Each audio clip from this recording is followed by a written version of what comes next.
Baik, terima kasih kepada pengerusi majlis kita yang kacak, bergaya, image-nya, itu saya semua pakai image nantilah, biar dia yang komplain kena tak kena. Baik, Assalamualaikum warahmatullahi wabarakatuh. Ini dah petang ni, sekali lagi Assalamualaikum warahmatullahi wabarakatuh. Baik, terima kasih kepada Puan Noni yang menjemput saya ya untuk menjadi mentor dalam bidang latihan atau industri. Sebenarnya di atas saya berjaya hari ini pun sebab saya pun ada mentor juga. Ya, sebab saya berjaya hari ini di atas saya ada mentor. Ya, kalau kita ambil sebelum saya dalam bidang latihan ramai. Ya, kita ada Datuk Hassan Ali, kita ada Datuk Fadilah Kamsah, ya, dan kita ada ramai. Ya, kita ada Tuan Haji Adam daripada Irsyad Consulting, kita ada Tuan Haji Abdul Malik daripada Focus Learning. Ya, kita ramai sebenarnya mereka yang menjadi guru kepada saya, yang membawa kepada kejayaan hari ini. Bermakna suka atau tidak, kalau kita nak berjaya dalam apa-apa bidang, kita mesti ada guru. Ya, kita kena ada guru dan kita kena berguru dengan orang yang betul. Kadang-kadang kita berguru dengan orang yang salah. Ya, kita berguru dengan orang yang tidak boleh mengajar kita ya tentang ilmu-ilmu kejayaan dalam bidang yang kita pilih.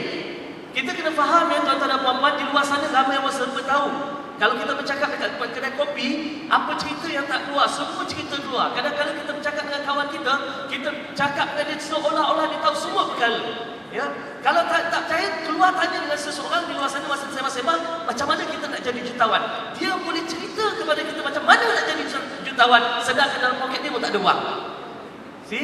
Cakap boleh, ya, cakap boleh. Tapi bila kita nak berbicara, kita nak berbincang, kita nak cari mentor, kita mesti mencari mentor yang betul.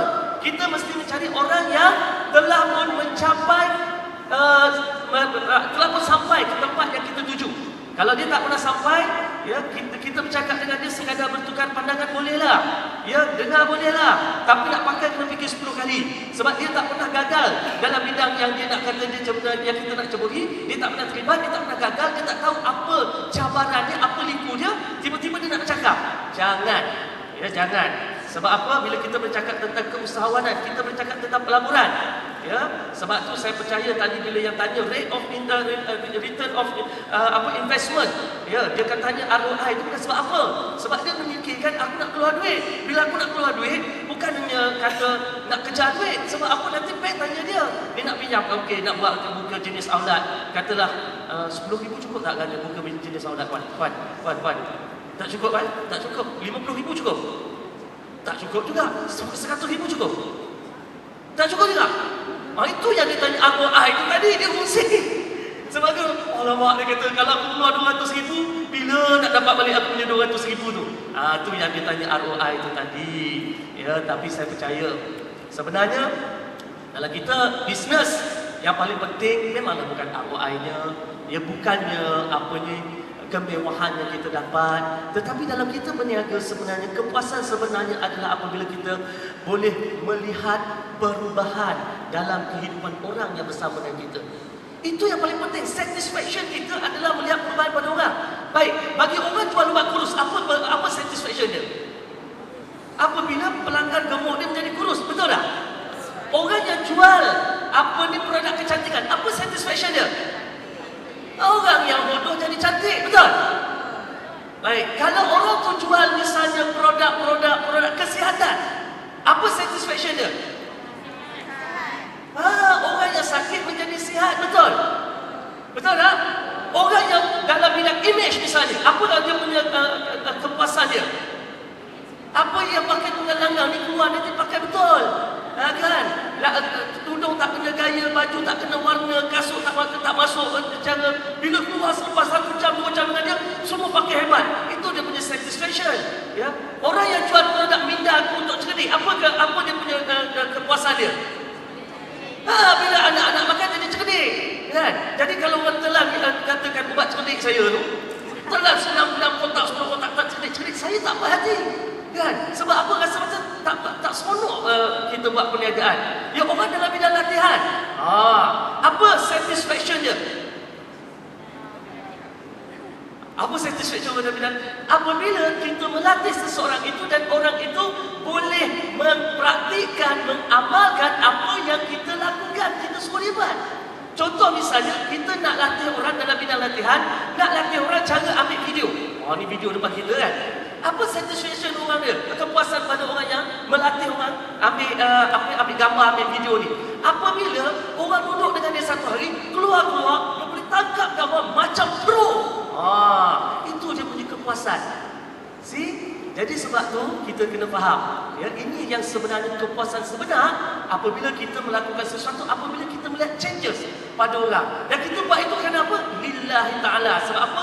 Orang yang tunaikan hajat orang, iblis memang tak suka. Iblis memang tak suka.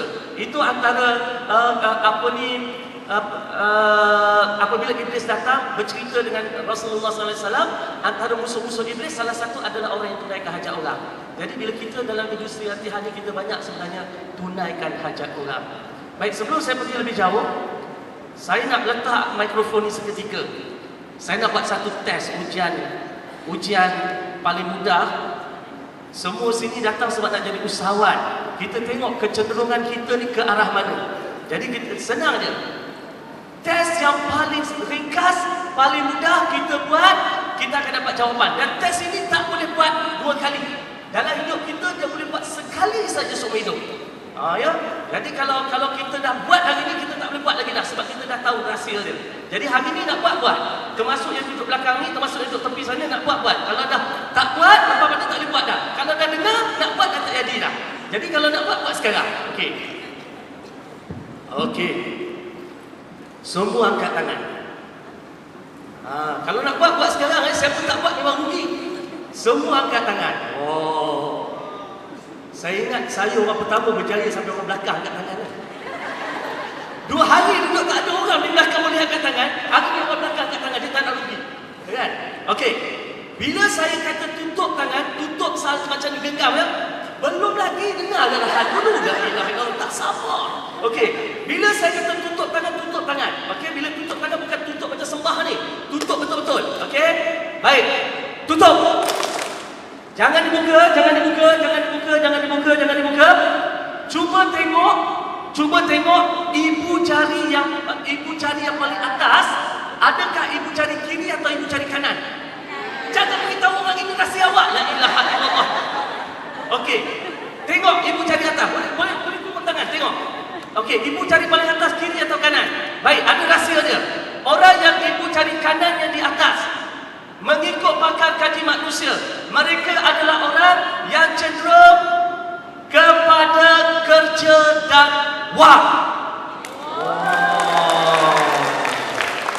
Wow. Ya.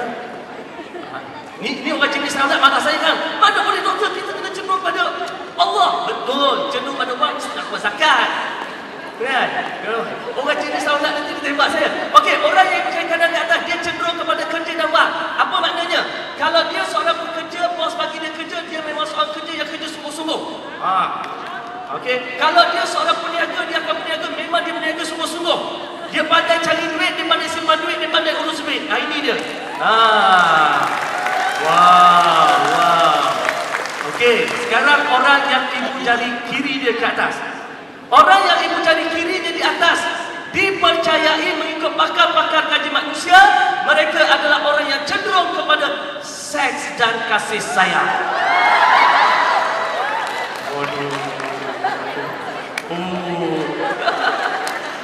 Orang macam ni, kalau dia orang perempuan, dia memang anak memang ramai. Ya, kecuali dia family planning. Okey, dan kalau orang lelaki, dia memang berpotensi untuk kahwin ramai. Apa tengok saya pula? Jangan tengok saya. Okey, berpotensi untuk kahwin ramai. Jadi siapa di sini yang belum kahwin angkat tangan? Bukan yang belum kahwin lagi ya. Yang belum kahwin lagi ramai angkat tangan. Yang belum kahwin betul-betul belum kahwin angkat tangan. Okey, orang perempuan lah ya. Kalau dia kata ada orang lelaki masuk menginap, bila dia masuk menginap, belum apa-apa suruh dia tepuk dulu. Tepuk dulu bang. Nampak tangan kiri ke atas, cancel. Okey. Baik, cerita dia macam ni Orang yang ibu jari kanan di atas, dia adalah orang yang dominan otak kiri. Orang yang ibu jari kiri ke atas, dia adalah orang yang dominan otak kanan.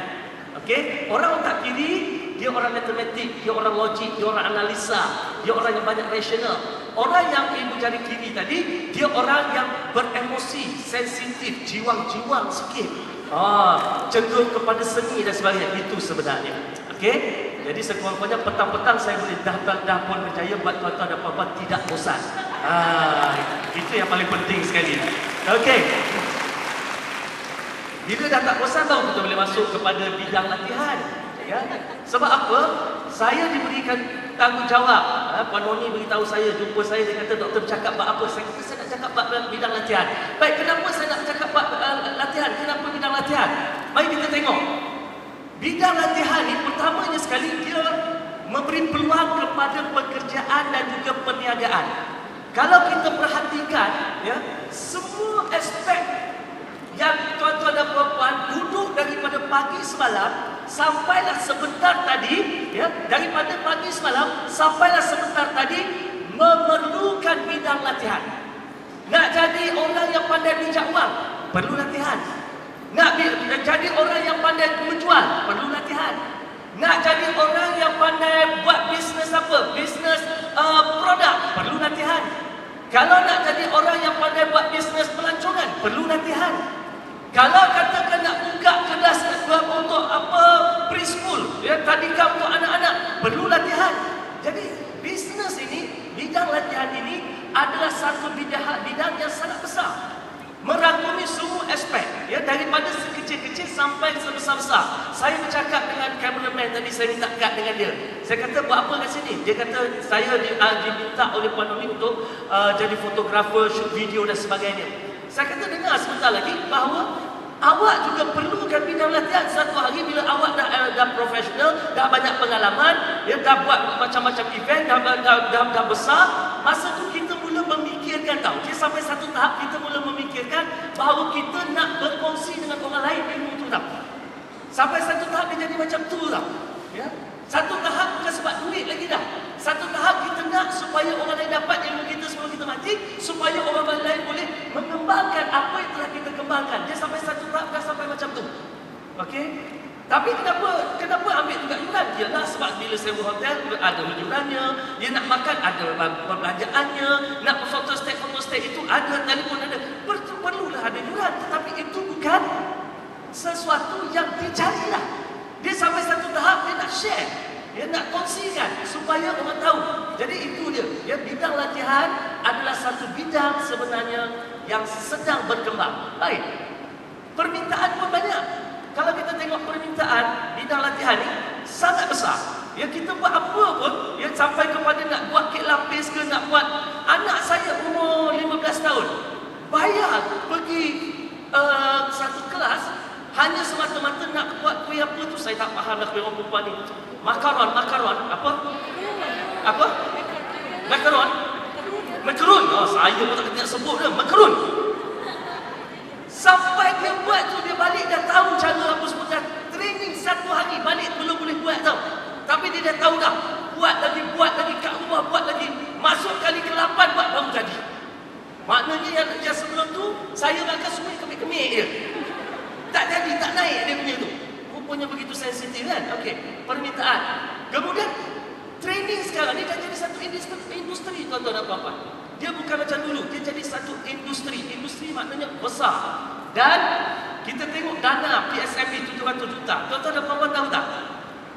Setiap syarikat yang ada bekerja mengikut akta, kita sebagai seorang majikan, kita perlu melapor kepada PSMB, masukkan pemotongan kepada PSMB setiap bulan. Certain amount, jumlah tertentu masuk ke tabung PSMB. Seperti mana kita masuk ke KWSP, seperti mana kita masuk ke Perkeso, begitu juga kita perlu menabung ke dalam tabung PSMB. Kalau saya ada seorang majikan sekarang, saya seorang majikan, saya ada pekerja, saya wajib buat benda tu. Dan memang saya buat. Maknanya saya ada tabung MHP Training, ada tabung dekat PSMB. Dan syarikat lain ada lebih dekat 700-800 syarikat semua ada dalam tabung PSMB. Duit mereka. Baik, duit ini total dia dah ada 700 juta. Dan duit ni tuan-tuan dan puan-puan, duit ini untuk apa? Untuk syarikat itu latih pekerja-pekerja dia. Untuk syarikat itu latih pekerja-pekerja dia. Maknanya kalau syarikat ini dia ada pam minyak misalnya, nak latih pekerja-pekerja dia macam mana nak jadi lebih mesra contohnya, macam mana nak urus pam minyak misalnya. Duit itu boleh digunakan untuk melatih pekerja-pekerja dia. Dan tuan-tuan dan puan-puan, tahu apa cerita? Syarikat-syarikat yang mengeluarkan duit ini, dia tidak menggunakan duitnya 700 juta. Duit MAP saya sebagai majikan, saya labur untuk staf-staf saya. Orang lain tak boleh pakai.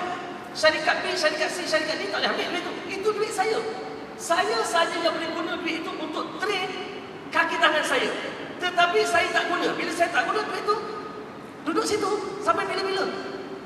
Bayangkan, tidak ada orang yang nak pergi propose kepada PSM, kepada syarikat-syarikat dengan PSM ni, okey saya boleh buat ini, saya boleh buat begitu, saya boleh buat begini. Si besarnya potensi. Baik.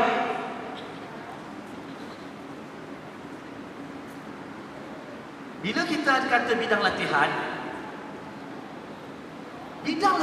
ni ramai orang kata macam ni tau. Senyaplah buat bidang latihan, cakap dia jual air liur. Saya penat dengar perkataan jual air liur. Sebenarnya ini salah sangka yang berlaku dalam masyarakat. Seolah-olah bila pandai bercakap kita jual air liur. Tuan-tuan dan puan-puan, kalaulah saya tidak datang dengan latar belakang saya, kelulusan saya, kredibiliti saya, adakah tuan-tuan dan puan-puan tunggu sampai petang macam ni nak dengar cakap saya?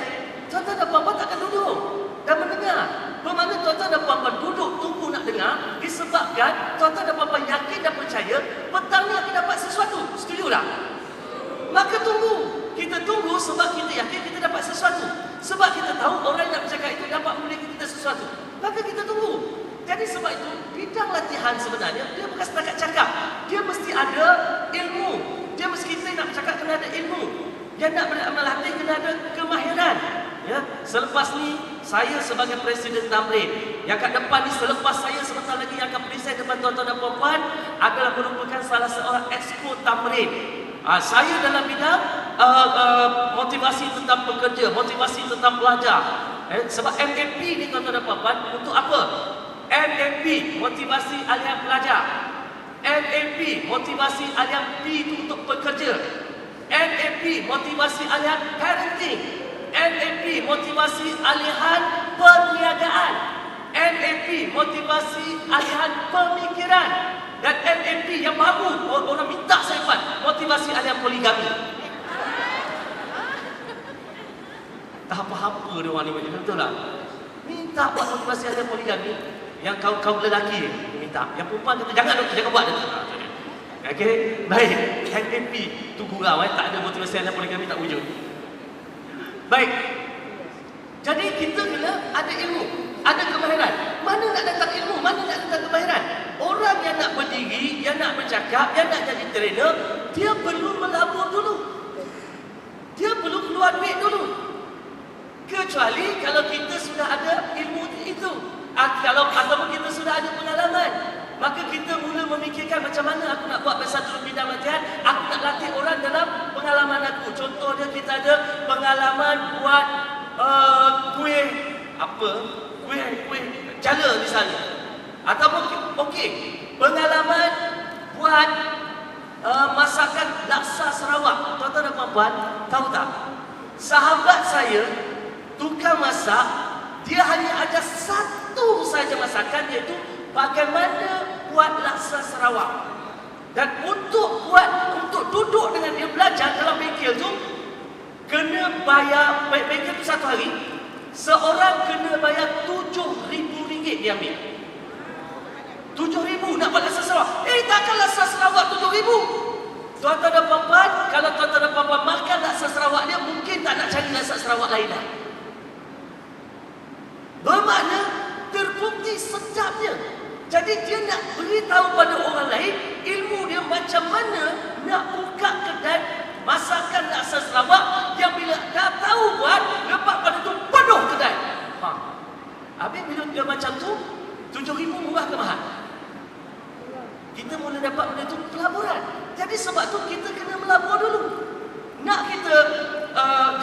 yang betul-betul mampu, hebat, kita kena melabur dulu. Jadi sebab itu pelaburan, ya. Kemudian bidang latihan dia ada disiplinnya. Sebab itu ramai cikgu ke, ustaz ke, pensyarah ke, dia tak boleh jadi trainer hebat sebab kita akan tidak dapat bezakan antara latihan dengan mengajar, antara latihan dengan pensyarah, antara latihan dengan penceramah. Tuan-tuan dan puan-puan, adakah sekarang saya buat latihan? No, ini bukan training. Yang saya buat sekarang ini bukan training. Training bukan sebegini. Apa yang saya buat sekarang? Saya hanya berceramah. Ini ceramah. Ini bukan training. Training memerlukan saya memindahkan bukan setakat ilmu, tetapi saya kena pindahkan kemahiran. Kadang-kadang ada orang jumpa saya, doktor, saya tak pandai bercakap, bolehkah saya terlibat dalam bidang latihan? Siapa kata nak jadi trainer kena banyak cakap? Tak payah banyak cakap. Kita ambil misalnya cara buat cheesecake. Oh, cheesecake, alah, kek lapis lah, Malaysia sikit kan. Cara buat kek lapis. Adakah kita perlu banyak bercakap atau banyak membuat? Banyak buat kan? Bukan banyak cakap. Lagi sambil masak, cakap, bersebu. Sebab tu kalau chef masak, saya tak nak makan. Betul. Kalau nak makan yang lain, jangan makan yang tengah dimasak. Cakap semua kita makan. Patut sedap. Kan? Jadi sebab tu tuan-tuan dan puan-puan, orang yang nak terlibat dalam bidang latihan, dia bukan perlu banyak cakap. Okey, tetapi dia perlu peserta yang banyak bercakap, peserta yang banyak membuat, peserta yang banyak terlibat.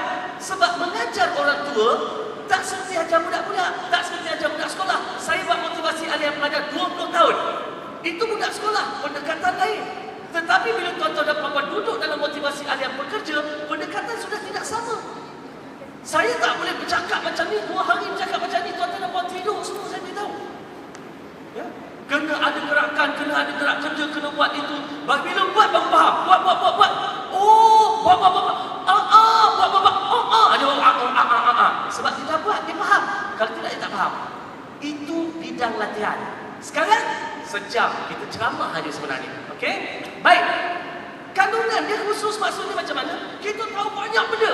Masa latihan, kita bagi sikit saja. Tapi saya tahu banyak. Tak apa, bagi sikit. Banyak lagi nak sampaikan. Buat siri kedua, siri ketiga, siri keempat, siri kelima. Jangan kita ingat kita tahu banyak dapat semua sekali. No. Kena sangat selektif, sangat memilih bahan. Okey? Tak percaya saya tengok tadi kertas modul yang diberikan. Bahagian image ada 2 line. Image, kertas untuk image ada 2 line dia. Tuan-tuan dan puan-puan jangan percayalah 2 line. Isteri saya, isteri ya, dia ada bahaya. Saya diberitahu Ustaz Zaharuddin telah mengumpat, saya tak apa, biar. Saya dapat pahala free hari ini. Okey, baik. Isteri saya 5 hari duduk dengan Cik Puan Marian. 5 hari. 6 hari. Semata-mata nak belajar tentang image. Keluar duit, bayar. Tak apa, saya kata keluar. Duit bayar. Bukan mulai. Tu dia tebal tu modul dia. Ya tuan-tuan dan puan-puan dapat 2 line celah gigi pun tak cukup, tahu tak? Ya. Tapi itulah dia. Training is different. Maknanya dia ada disiplin dia. Ya, dia ada belajar cara orang dewasa lain. Kemudian kandungan dia sangat selektif, ya. Banyak lagi. Jadi sebab tu perlu mentor. Kita tak boleh kan, oh aku pandai buat kuih, aku pandai fotografer, aku pandai buat video editing, aku nak buat satu training, aku tak perlu belajar, aku pandai dah, aku ambil modul tu, tepek, jadi wrong. Kita baru cakap je, kita baru jumpa cakap, tapi rasa ya Allah, aku rasa aku jumpa dia macam aku dah kenal 10 tahun. Sebab apa? Sebab orang seorang yang NLP, dia faham macam mana cara kita berfikir, bahasa daripada bahasa kita bercakap, dia tahu kita orang yang bagaimana, maka dia akan menggunakan skill yang dia ada untuk membuatkan tuan rasa mesra dengan dia. Tidakkah itu penting? Kalau kita semua solat, penting. Tidakkah itu penting kalau kita sebagai seorang bos? Penting.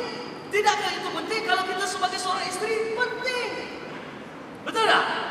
Jadi ilmu komunikasi itu penting. Jadi oleh sebab itu NLP itu sikit je, banyak lagi. Okey. Jadi kalau di Tamrin kita ada Tuan Ahmad Fazli Yusof. Dia adalah trainer, master trainer untuk NLP, dan di Tamrin kita pun menganjurkan program-program NLP yang mendapat pentaulihan antarabangsa. Jadi boleh kontak saya, nombor ada. Itu bukan nombor saya, terus terang saya kata. Jangan bagi itu nombor pengurus saya. Jadi boleh tanya pengurus saya macam mana nak berhubung dengan Dr. Tun Azmi, atau email saya boleh senang. Tanya tentang NLP dan insya-Allah saya akan beritahu. Boleh tuan Insya-Allah. Okey. Cukup? Ada lagi? Tak ada dah Cukup? Ada. Oh, ada. Assalamualaikum warahmatullahi wabarakatuh. Waalaikumsalam warahmatullahi. Saya Izwan. Ya, saudara Izwan. Daripada Jenis Akademi yang buat seminar, camp dan juga social lah. Dan saya antara yang mengikut setiap tidak Tamrin. Okey. Baik. Cuma saya nak tadi saya berminat bila dengar tuan nak buat franchise untuk MVP. Cuma nak tanya, bila kita sekarang ni adalah untuk training.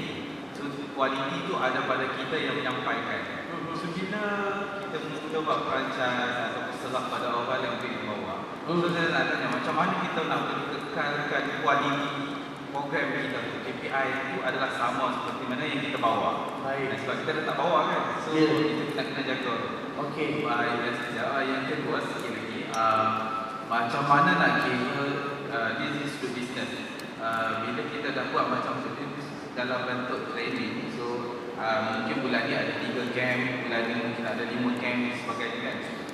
So setiap camp jumlah pendaftaran penyertaan berbeza-berbeza. So bila kita dah franchise-kan atau pencawangan kan, saya nak tanyakan kepada doktor, macam mana kita nak pastikan yang franchise kita tu sampaikan maklumat yang betul kepada kita. Kadang mungkin dia boleh selewengkan situ. Jumlah pendaftaran sebenarnya sepatutnya 200, sebenarnya dia maklum kita hanya 180 sebagainya. Di situ bila kita dah kan kita punya training tu kadang-kadang kita tak sure kan. Bolehkah kita turun buat spot check? Okey. Kita tahu. Terima kasih. Wow. Macam ni. Macam mana kita nak tahu kualitinya? Mungkin tuan tak perasan 10 tahun yang lepas, bermula daripada tahun 1994 sampai tahun 2004, motivasi Alia Pelajar dijalankan oleh Dr. Tun Azmi seorang diri, Lone Ranger.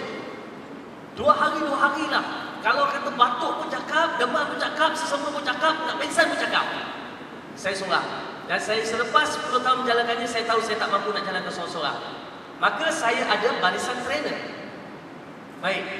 Saya akan pastikan dalam training kita, TTT, saya dah ada in-house TTT, kita dah buat dah. Trainer tu, dia kena lawak macam doktor, cakap macam doktor, marah macam doktor, serius macam doktor, lontaran suara macam doktor. Sebab tu, kalau trainer saya pergi ke sekolah yang saya biasa pergi, kalau cikgu duduk kat meja cikgu, dia ingat saya dalam dewan tau. Dia ingat saya dalam dewan. Sebab cara lontaran suara sama. Okey, maknanya kita clone, bukan sekadar okey, this is the thing, just do it. Tak boleh. Dalam NLP tak boleh. Ya? Tapi dalam setengah training yang lain boleh. Ya, contoh macam image dia boleh. Dia boleh orang ni keluar dengan gaya masing-masing. Contoh dia kan. Sebab dia konten dia tu membuatkan dia boleh. Tapi dalam motivasi alam pelajar tak boleh. Tapi kalau motivasi pekerja boleh style masing-masing. Ada benda-benda yang boleh, ada yang tak boleh. Dalam konteks motivasi alam untuk pelajar, saya nak sebiji macam saya buat sebab proven. 20 tahun tuan-tuan dan puan-puan, ada pelajar pada tahun 2000 dulu datang program saya untuk tahun 2000. Mak dia masukkan dia dalam program saya sebab apa? Sebab dia repeat, lumba haram, gaduh, masuk gangster, patah tangan, kepala dan berparut-parut. Masa terakhir PMR dapat B, C, D, sign fail, matematik fail. Duduk dengan motivasi saya 2 hari dengan izin Allah. Dalam masa 2 hari, berubah 42 hari dapat 8A. Masa ribu dia kata nak jadi Perdana Menteri Malaysia, umpama kata tadi duduk dalam kereta nampak nak pergi mana kan? Dia nampak dia nak jadi Perdana Menteri Malaysia sangat. Hari ini dia adalah setiausaha sulit kepada yang amat berhormat Timbalan Perdana Menteri Malaysia setelah 13 tahun. Itu sebabnya bila motivasi Al-Qaeda, saya tak berani nak kata this is the content, buatlah macam mana nak buat. No, it has to be certified. Maknanya saya cakap depan saya nak berikan nilai, yes you can carry the podium, baru boleh. Kalau tidak, tak boleh. Maknanya kena melalui TTT. Baik, macam mana kita nak pastikan orang ni tak tipu kita, dia ada 10 ke dia ada 20? Allah, benda tipu ni kan, saya cakap terus terang lah, kalau orang ni, kadang-kadang kita ni jangan fikir sangat lah. Rezeki kita, rezeki orang. Percaya cakap saya, orang tak boleh ambil RM1 pun rezeki kita kalau Allah dah kata itu hak kita. Dan orang boleh ambil semua hak kita kalau Allah kata itu bukan hak kita. So, don't worry about that. Yang penting, dia bercakap pada 1,000 orang, 1,000 dia report kat kita 200 orang, dia bayar untuk 200 orang. Tetapi kita tahu ilmu kita sudah mengalir kepada 2,000 orang yang akan jadi pejuang ummah, insya-Allah. Okey? Baik, sekian wabillahi taufiq wal hidayah. Assalamualaikum warahmatullahi wabarakatuh.